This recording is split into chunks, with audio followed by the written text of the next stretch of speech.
Hello everyone, welcome to the YouTube channel, and today we are going to learn about the tab bar. This is tab bar. We are removing or we are actually cutting. This is cut Ctrl X. You can also do this with keyboard shortcut, that is Ctrl X. So we will cut this and we will take tab bar.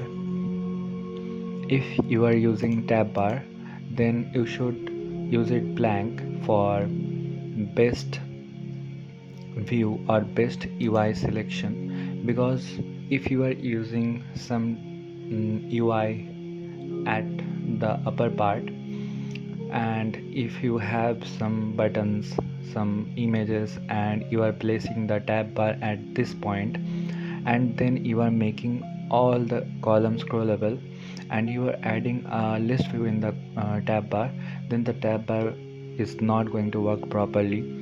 So just make the tab bar constant, and that is the best practice as per my experience.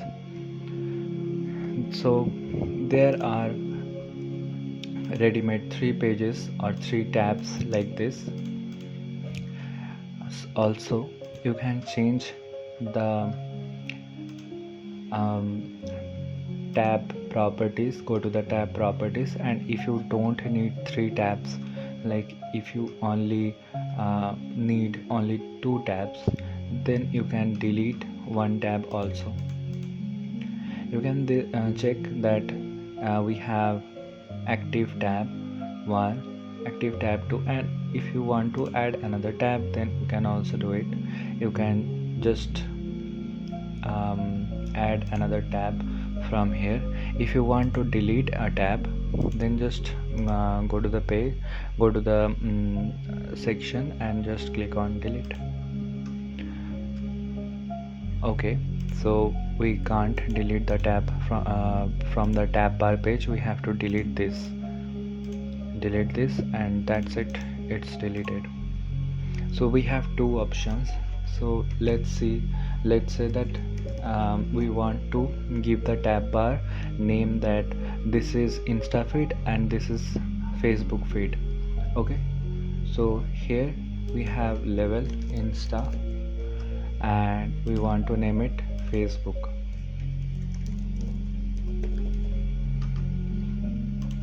And if you want to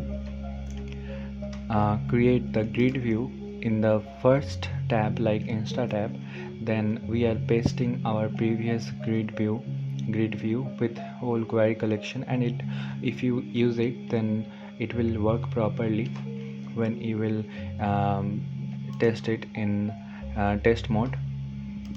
And when we are using tab bar page, and if you add like a list view or something like images, or you add a column, you are adding a column, and in this column we are adding container, then image, then button, then row. If you are adding something, then this second tab bar is not directly related with the first tab bar, or none of them. They are individual and can have any type of properties or UI designs. So that's it. And one more thing, that if you want to change the color of the active tab, like it's you